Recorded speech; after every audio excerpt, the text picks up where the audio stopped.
சுந்தரம் ஐயா அவர்களுக்கு நன்றி. நூலை பற்றி அறிமுகம் உரையாற்றி இருப்பவர் முனைவர் க. சுபாஷினி அம்மையார் அவர்கள். இவர் ஒரு மலேசிய எழுத்தாளர் மற்றும் தமிழ் ஆய்வாளர். ஜெர்மனியில் வசித்து வரும் முனைவர் சுபாஷினி அம்மையார் அவர்கள் அங்கு தமிழ் மரபு அறக்கட்டளை அமைப்பின் தலைவர் ஆவார். அந்த அமைப்பை நிறுவியவர்களில் இவரும் ஒருவர். மேலும் தொல்லியல், வரலாறு மற்றும் தமிழியல் போன்ற துறைகளில் ஆய்வுகளை மேற்கொண்டுள்ள பெரும் சிறப்புக்குரியவர். இவர் கடிகை இணைய கல்விக் கழகத்தின் இயக்குநராகவும் பொறுப்பேற்றிருக்கிறார். தமிழ் ஆய்வுகளுக்கான இவரது பங்களிப்பு பலராலும் பாராட்டப்பட்டுள்ளன. மேலும் இவரது ஆய்வுகள் அடிப்படை மற்றும் முதன்மை தரவுகளுடன் முன்வைக்கப்படுவதாக அமேசான் குறிப்பிடுவது நமக்கு முக்கியமான ஒரு செய்தியாகும். அண்மையில் இவருக்கு டேட்கோ என்னும் தொழில் முனைவோருக்கான தமிழ்நாடு இந்திய வர்த்தக சபை ரமாபாய் விருது வழங்கி சிறப்பித்திருக்கிறது. இந்தோனேஷியாவில் தமிழ் பள்ளிகளை தொடங்குவதற்கு அண்மையில் இவர் தமது குழுவினருடன் பாலி, மேடான் போன்ற நகரங்களுக்கு ஆய்வு பயணம் மேற்கொண்டிருக்கிறார். அம்மையார் அவர்களை நூலை பற்றி அறிமுகம் செய்ய அன்போடு அழைக்கின்றோம். அதற்கு முன்பாக அம்மையார் அவர்களுக்கு பொன்னாடி பொறுத்து நினைவு பரிசு வழங்குவதற்கு நூலாசிரியரின் துணைவியார் திருவாட்டி மீரா ஆண்டியப்பன் அம்மா அவர்களை அன்போடு அழைக்க அழைக்கின்றோம்.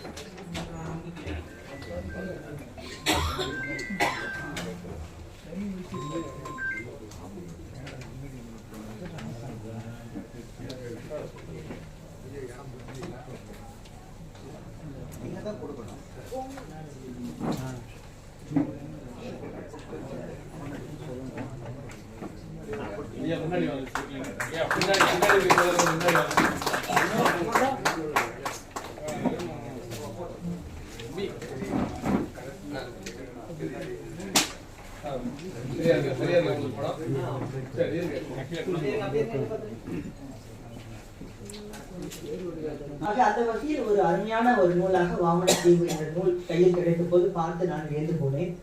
60 தலைப்புகள் இந்த நூலில் இருக்கின்றன. 600 பக்கங்கள் கொண்ட நூல் இது. எனக்குரிய 200 சான்று ஆதாரங்களுக்கான நூல்கள் வாசித்து நூலாசிரியர் இதனை இந்த நூலை உருவாக்கி இருக்கின்றார் என்பது மிக முக்கியமாக குறிப்பிடப்பட வேண்டிய ஒரு விஷயம்தான். ஒரு நூல், ஒரு ஆய்வு நூல் என்றாலே அதை எழுதுவதற்கு என்று நாம் நினைக்கும் போது நிறைய விஷயங்களை நாம் தேட வேண்டும். இப்பொழுது சகோதரர் ஆண்டியப்பன் அவர்களை நாம் பார்க்கும்போது அவருடைய வாழ்நாள் அனுபவம் இந்த நூலின் வழியாக வெளிவந்திருக்கின்றது என்றுதான் நான் காண்கின்றேன். அவருடைய தொழில் என்று பார்க்கும்போது மலேசியாவில் அவர் ஒரு செய்தியாளராக பல ஆண்டுகளாக அந்த மலேசியாவிலே ஈப்போ நகரில், பேராக் நகரில் பணியாற்றியவர். ஆக மலேசியாவும் சிங்கப்பூரும் ஒரு காலகட்டத்தில் ஒன்றாக இருந்தது என்பதை நாம் எல்லோரும் சில பேர் மறந்திருப்போம், பலருக்கு ஞாபகம் இருக்கலாம். ஆனா அந்த காலகட்டத்திலிருந்து மலேசியாவிலே இருந்து தமிழ்நாட்டிலிருந்து பிறகு மலேசியா வந்து மலாயாவாக இருந்த காலகட்டம், பிறகு அந்த காலகட்டத்திலிருந்து பிறகு சிங்கப்பூருக்கு குடியேறி பொழுது சிங்கப்பூர் வாசியாக இருந்தாலும் 2 நாடுகளுமே ஒன்றுதான் என்ற வகையில் தான் அவரும் செயலாற்றிக் கொண்டிருக்கின்றார் என்று நினைக்கின்றேன். அவரது பத்திரிகை துறை சார்ந்த பணிகளும் அந்த வகையில் தான் காட்டுகின்றன. ஆக அந்த நீண்ட கால ஆவண சேகரிப்புகள் அனைத்துமே இந்த நூலில் வெளிப்படுவதாக எனக்கு தெரிகின்றது. அந்த 60 தலைப்புகளை எடுத்துக்கொண்டால் பல்வேறு விஷயங்களை அவர் சொல்கின்றார். அதாவது முதலில் ஆரம்பிக்கும் போது அந்த நிலப்பகுதிக்கு தொடர்பான வரலாறு, சிங்கப்பூர் என்று வரும்பொழுது அதன் வரலாறு எப்பொழுது தொடக்கமானது, அது எந்த காலம் என்று பார்க்கும்போது நமது மன்னர்கள் பற்றிய வரலாறு என்று நாம் தொடங்குவதற்கு முன்பாகவே தாலமி எப்படி இந்த நாட்டை குறிப்பிட்டிருக்கின்றார். இந்த சிறிய தீவு, அந்த மலேசியா என்ற அந்த நிலப்பகுதியின் கீழ்ப்பகுதியில் அமைந்திருக்கின்ற பல தீவுகளில் இது ஒரு பெரிய தீவு இல்லையா?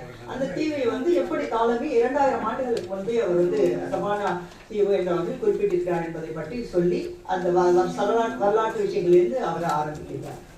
அதிலிருந்து பிறகு பல்வேறு சோழர் காலத்தில் சோழ மன்னர்கள் காலத்தில் எப்படி வரலாற்று ஆவணங்களில் குறிப்பிடப்படுகின்றது, எவ்வகையான தாக்கங்கள் இருந்தன என்ற வகையில் சில விஷயங்கள் வருகின்றன. அதில் நமக்கு இங்க நம்ம பார்த்தோம், இந்த பிபிடியில பார்த்தோம், அவர் எப்படி கடாரத்தை கைப்பற்றிய பொழுது, ராஜேந்திர சோழனின் படைகள் கைப்பற்றிய சமயத்தில் அந்த காலகட்டத்தில் அந்த ஜியோகிராபிக்கல் லேண்ட்ஸ்கேப் பார்க்கிறோம் இல்லையா, அதாவது அந்த நிலப்பகுதி அதை பார்க்கும்போது நமக்கு மலேசியாவும் சிங்கையும் மட்டும் நமக்கு தெரியக்கூடாது. அதற்கு மாற நமக்கு இந்தோனேசியான்னு ஒண்ணு இருந்தது பெருசா இருக்கு இல்லையா? இந்தோனேசியா இருக்கு, மேல தாய்லாந்து, பர்மா, கம்போடியா, வியட்நாம் இந்த நாடுகள்லாம் இருக்கு. இதை தாண்டி நம்ம போகும்போது தான் கொரியா வருது நமக்கு, அப்புறம் சீனா பெரிய நாடு வருது. இப்ப பார்க்கும் பொழுது இந்தோனேசியாங்கிறது இந்தியாவுக்கும் சீனாவுக்கும் இடையில் இருக்கின்ற ஒரு மிகப்பெரிய நிலப்பகுதி இல்லையா? அப்ப அந்த மொழி என்று பார்த்தோம் என்றால் எந்த மொழி இங்கெல்லாம் பேசப்படுகின்றது என்று பார்த்தால் இந்தோனேசியாவில் பேசப்படுவது ஒரு மலாய் மொழி. அது இந்தோனேசியா மலாய் மொழி என்று சொல்வார்கள். பிறகு சிங்கப்பூரில் மலேசியாவில் பேசப்படுகின்ற மொழி மலாய் மொழி என்று சொல்வார்கள். இப்ப இரண்டுக்கும் வித்தியாசம் இருக்கின்றதா என்று சொன்னால் ஓரளவு வித்தியாசம் இருக்கின்றது. ஆனால் இது மலாய் மொழி குடும்பம். அந்த மலாய் மொழி குடும்பத்தில் சில வேறுபாடுகளோடு இந்த மொழி என்பது. ஆகவே இந்தோனேசியாவிற்கு எப்போதுமே மலேசியா சிங்கப்பூர் எல்லாவற்றையுமே இணைத்து பார்ப்பதற்கு தான் பிடிக்கும். ஏன்னா அது நீண்ட கால பாரம்பரியத்தில் வரும். ஏனென்றால் ஸ்ரீவிஜய பேரரசு என்பது மிகப்பெரிய ஒரு பேரரசாக கிபி 7 கிபி 12ஆம் நூற்றாண்டு வரை இருந்த ஒரு காலகட்டம் என்பது வரலாற்றில் நாம் மறக்கப்பட முடியாத ஒரு நிகழ்வு. எப்படி இங்கே ராஜராஜ சோழன் ஒரு பெரிய பேரரசை கட்டி அமைத்தாரோ, அங்கே சீனாவில் சாங் டைனஸ்டி எப்படி ஒரு மிகப்பெரிய ஒரு பேரரசை கட்டி அமைத்து ஆட்சி செய்து கொண்டிருந்தார்களோ, அதே சமயத்தில் இங்கே இந்தோனேசியா மலேசியா உட்பட சிங்கப்பூர் அது ஒரு குட்டி தீவு தான் அந்த காலகட்டத்தில், அது பெரிய நிலப்பகுதி கூட இல்லை. இந்த பகுதியெல்லாம் ஆட்சி செய்தது நமக்கு இன்றைய சுமத்ரா ஜாவா என்று சொல்லப்படுகின்ற அந்த பகுதி உள்ளடக்கிய இந்த ஸ்ரீவிஜய பேரரசு தான் பார்க்க முடியும். அது மலாய் பேரரசு. ஆனா அதெல்லாம் ஓரளவுக்கு இந்த நூலில் நம்ம பார்க்கும் போதே நமக்கு அந்த வரலாற்று செய்திகள்லாம் வந்துட்டு இருக்க அந்த பயணத்தோடயே தான் நம்ம வரோம். அதுல இருந்து நாம் வந்து கொண்டே இருக்கும்போது பிறகு அடுத்த நூற்றாண்டுகளில் எப்படி சிங்கப்பூர் வரலாற்றில் அது இடம்பெறுகிறது என்ற வகையில் செய்திகள் வருகின்றன. பிறகு 1800களில் அந்த காலகட்டம் வந்து விடுகிறது. அப்ப சிங்கப்பூர் எப்படி வருகின்றது? ஸ்டான்பர்ட் ராஃபல்ஸ் வருகின்றார். அவர் இந்தோனேசியாவில் பணியமர்த்தப்படுகின்றார். அவர் வந்த பொழுதுதான் அப்ப நமக்கு இன்றைக்கெல்லாம் சொல்றோம் உலகின் மிகப்பெரிய புத்தர் ஆலயம் என்று போரோபுத்தர் கோயில் சொல்றோம். அந்த கோயிலை அகழ்வாய்வு செய்து எடுத்து தூசி தட்டி அதை உலகிற்கு கொண்டு வந்தவர் வெளிக்காட்டியவர் என்றால் அது ஸ்டான்பர்ட் ராஃபல்ஸ் தான். அவர் அங்கே இருந்து ஆளுநராக இந்த காலகட்டத்தில் பிறகு சிங்கப்பூருக்கு வந்து சிங்கப்பூரை ஒரு புதிய நகராக கட்டமைப்பதை பற்றியெல்லாம் சொல்கின்றார். இப்ப இதெல்லாம் நம்ம ஏன் தெரிஞ்சுக்கணும் அப்படிங்கிற ஒரு கேள்வி வரலாம். ஒரு நாடு அல்லது ஒரு தீவு அல்லது உலகத்தில் இருக்க ஏதோ எத்தனையோ நாடுகள் இருக்கு, அதை பற்றி நாம் ஏன் தெரிந்து கொள்ளணும் என்றால் தமிழர்கள் வாழ்கின்றார்கள் இல்லையா? இப்ப தமிழர்கள் சென்றிருக்கின்றார்கள், நமது உறவுகள் அங்கே சென்றிருக்கின்றார்கள். ஆக அந்த உறவுகள்லாம் சென்று வாழ்கின்ற அந்த பகுதியை பற்றி அதன் வரலாற்றை நாம் தெரிந்து கொள்ள வேண்டிய அவசியம் இருக்கின்றது. இந்த மாதிரி ஸ்டான்பர்ட் ராஃபல்ஸ் வந்த பிறகு 1900கள் என்ன நடக்குதுன்னா பெரிய எழுச்சி வருகின்றது. நாடுகளுக்கு சுதந்திரம் வேண்டும் அப்படிங்கிற எழுச்சி வருகின்ற காலம். ஏன்னா அந்த பகுதியில் அந்த நேரத்தில் பார்த்தீங்கன்னா நமக்கு இந்தியாவில் பிரித்தானிய காலனித்துவ ஆட்சி, ஒரு பகுதியில் நமக்கு பிரெஞ்சு காலனித்துவ ஆட்சி நடக்குது. அப்புறம் பிறகு இப்ப மலேசியாவை எடுத்துக்கொண்டால் பிரித்தானிய காலனித்துவ ஆட்சி. ஏனென்றால் போர்த்துகீசியர்கள் பிறகு டச்சுக்காரர்கள் அப்படின்னு மாறி பிறகு பிரித்தானியர்கள் கைவசம் மலேசியா வந்துவிடுகிறது, மலாயா அது வந்துவிடுகிறது. அந்த காலகட்டத்தில் இந்தோனேசியா டச்சுக்காரர்கள் வசம் இருக்கின்றது. ஆக இப்படி ஐரோப்பியர்கள் கையில இருக்கின்ற இந்த நிலப்பகுதி எல்லாமே இந்த காலகட்டத்துல தான் அவர்கள் சுதந்திரத்துக்காக பாடுபடணும்னு நினைக்கிறார். இப்ப 1947ல இந்தியன் இண்டிபெண்டன்ஸ் வந்த பிறகு என்ன ஆகுது? மிகப்பெரிய எழுச்சி அவங்களுக்கு வருது. அதனால சிங்கப்பூர் மலேசியா எல்லாம் நாமும் சுதந்திரத்தை பெற வேண்டும் என்று பல வகையான கிளர்ச்சிகள் ஏற்படுகின்ற ஒரு காலமாக இருக்கின்றது. அதன் பிறகு மலேசியாவையும் சிங்கப்பூரையும் மலாயாவையும் சிங்கப்பூரையும் ஒன்றாக இணைக்க வேண்டுமா அந்த கேள்வி வரும் இல்லையா? எப்படி தமிழ்நாடும் இலங்கையும் ஒன்றாக இருந்தது. வரலாற்றை எடுத்துக்கொண்டால் 1947-48 வரை இல்லையா? அது இலங்கையும் தமிழ்நாடும் ஒரு பகுதி என்பதுதான் நம்ம வரலாற்று ஆவணங்கள் எல்லாம் பார்க்கும்போது நமக்கு தெரிகின்றது. 1947 இண்டிபெண்டன்ஸ் வருகிறது. 48ல ஸ்ரீலங்கா தனி நாடாக பிரகடனப்படுத்தப்படுகிறது. அந்த மாதிரி தான் இது தெரிந்தது போலவே மலேசியாவும் சிங்கப்பூரும் இந்தோனேசியாவும் புருனாயும் இதை எல்லா நாடுகளும் தனித்தனியாக பிரிகின்ற காலகட்டமாக இந்த காலகட்டம் என்பது இருக்கின்றது. 1950கள் அந்த காலகட்டம் 50-60.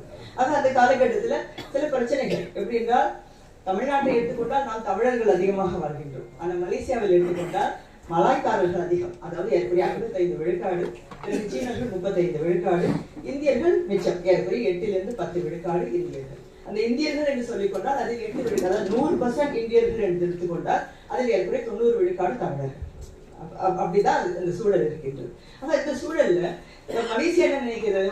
நம்மளுடைய அதிகாரப்பூர்வமான மதத்தை இஸ்லாமிய மதமாக பிரகடனப்படுத்த வேண்டும், நமது அதிகாரப்பூர்வமான சமயத்தை இஸ்லாமிய மதமாக செய்வது போல மொழியை மலாய் மொழியை நாம் பிரகடனப்படுத்த வேண்டும் அப்படின்னு அது நினைக்குது. ஆனா சிங்கப்பூர் என்ன நினைக்கின்றது? நாம் இந்த 3 இனத்திற்குமே நாம் ஒரே மாதிரியான ஒரு வாய்ப்பை தர வேண்டும், 3 இனங்களுமே சமமாக கருதப்பட வேண்டும் என்று சிங்கப்பூர் நினைக்கின்றது. ஆக இந்த பேச்சுவார்த்தைகளின் அடிப்படையில் 1965 இந்த காலகட்டத்தில் ஆகஸ்ட் மாதம் 9ஆம் தேதி கண்ணில் கலங்க லீ குவான் யூ அவர்கள் நாடு பிரிகின்றது, மலேசியாவிலிருந்து சிங்கப்பூர் பிரிகின்றது என்பதை பிரகடனப்படுத்திவிட்டு அவங்க 2 நாடுகளும் பேச்சுவார்த்தையின் வழியாக 2 பிரிந்து விடுகின்றன. இதுதான் இந்த 2 நாடுகளுக்கு இடையே இருக்கின்ற ஒரு நிலைமையாக அமைகின்றது. ஆனாலும் இன்றைக்கும் பார்க்கும்போது அந்த உறவு என்பது மலேசியாவுக்கும் சிங்கப்பூருக்கும் நல்ல நெருக்கமான உறவு என்பது தொடர்ந்து இருக்கின்றது. இப்போ அதற்கு பிறகு நாம் பார்த்தோம் என்றால் சிங்கப்பூரின் வளர்ச்சி மிகப்பெரிய ஒரு வளர்ச்சி, அதையெல்லாம் நூல் ஆவணப்படுத்துகின்றது. சகோதரர் ஆண்டியப்பன் அவர்களுடைய எழுத்தின் வன்மை, வன்மம்னு சொல்றதா வன்மைன்னு சொல்றதா எனக்கு தெரியல, அந்த வார்த்தை தெரியல, ஆழம் ஆழம் ஆழம். அது பார்க்கும்போது எப்படின்னா பல ஹிஸ்டாரிக்கல் இன்ஃபர்மேஷன் அள்ளி தெளித்தது போல பல தகவல்கள் நமக்கு வருகின்றது. இதுல நம்ம பார்த்து யோசிக்க வேண்டிய ஒரு காலகட்டம் இந்த ஜப்பானியர்கள் காலம். நிறைய பேருக்கு அது தெரிஞ்சிருக்குமான்னு எனக்கு தெரியல. மலேசியா சிங்கப்பூர் எல்லாம் ஜப்பானிய காலகட்டம், ஜப்பான் ஒரு ஆக்குபேஷன் என்பது இருந்தது. ஜப்பானியர்கள் கைப்பற்றி விட்டார்கள் 1940கள் அந்த காலகட்டம். இது 2ஆம் உலகப் போர் நடந்து கொண்டிருந்தது இல்லையா அந்த காலகட்டம். ஸோ அந்த சமயத்துல பல கிளர்ச்சிகள் ஏற்பட்டன. இப்போ உங்களுக்கு எல்லாம் மலாயா கணபதி கேள்விப்பட்டிருக்கீங்களா? கேள்விப்பட்டிருப்பீங்க இல்லையா? தெரியுமா? ஓகே, சில பேருக்கு நிச்சயமா தெரியும். மலாயா கணபதி மலேசியாவில் இருந்து கொண்டு அவர் போரிட்டார். தோட்ட தொழிலாளர்களுக்கு நிறைய அநீதி அங்கு இழைக்கப்படுகின்றது என்ற வகையில் அவர் நிறைய போரிட்டார். அது 1939 38 அந்த காலகட்டம். அதே காலகட்டத்தில் சிங்கப்பூர் இருந்து அப்படி வேலை செய்தவர் தான் வீரசேனன் என்று. அவங்க 2 பேரும் சேர்ந்து செயல்பட்டார்கள். 1940 அவர் தூக்கிலிடப்பட்டு 2 பேருமே கொல்லப்பட்டார்கள். அது ஒரு மிகப்பெரிய ஒரு சோகமாக நடந்தது. அந்த காலகட்டத்தில் தோட்ட தொழிலாளர்களுடைய செயல்பாடுகள் எல்லாம் பார்த்தோம் என்றால் அது ஒரு இன்றைக்கு நாம் சினிமாக்களில் பார்க்கிறோம்ல, சில ஹிஸ்டாரிக்கல் ஃபிலிம்ஸ் பார்க்கிறோமே, அது அப்படியே கண் முன்னால் நம்ம கொண்டு வரலாம் என்ற வகையில் அந்த விஷயங்கள் இருக்கு. அதை பற்றியெல்லாம் இந்த ஜப்பானிய விஷயங்கள் என்று வரும்பொழுது நாம் நிறைய பார்க்க முடிகின்றது. பிறகு மேம்பாடுகள் என்ற வகையில் துறைமுகங்கள், ஜெரோம் துறைமுகத்தை பற்றி விரிவான விஷயங்கள் சொல்கின்றார். அப்புறம் தமிழ் கல்வி எப்படி சிங்கப்பூரில் இயங்குகின்றது, கல்விக்கூடங்கள் எப்படி இயங்குகின்றன, இதெல்லாம் நேரில் சென்றவர்கள் நிச்சயம் நிறைய பேர் பார்த்திருப்பீர்கள். எனக்கு சொல்ல வேண்டும் என்று தோன்றிய ஒரு மிக முக்கியமான ஒரு பகுதி இன்னொன்று என்னவென்றால் தமிழ்வேல் கோ சாரங்கபாணி அவர்களை பற்றி ஒரு பதிவு.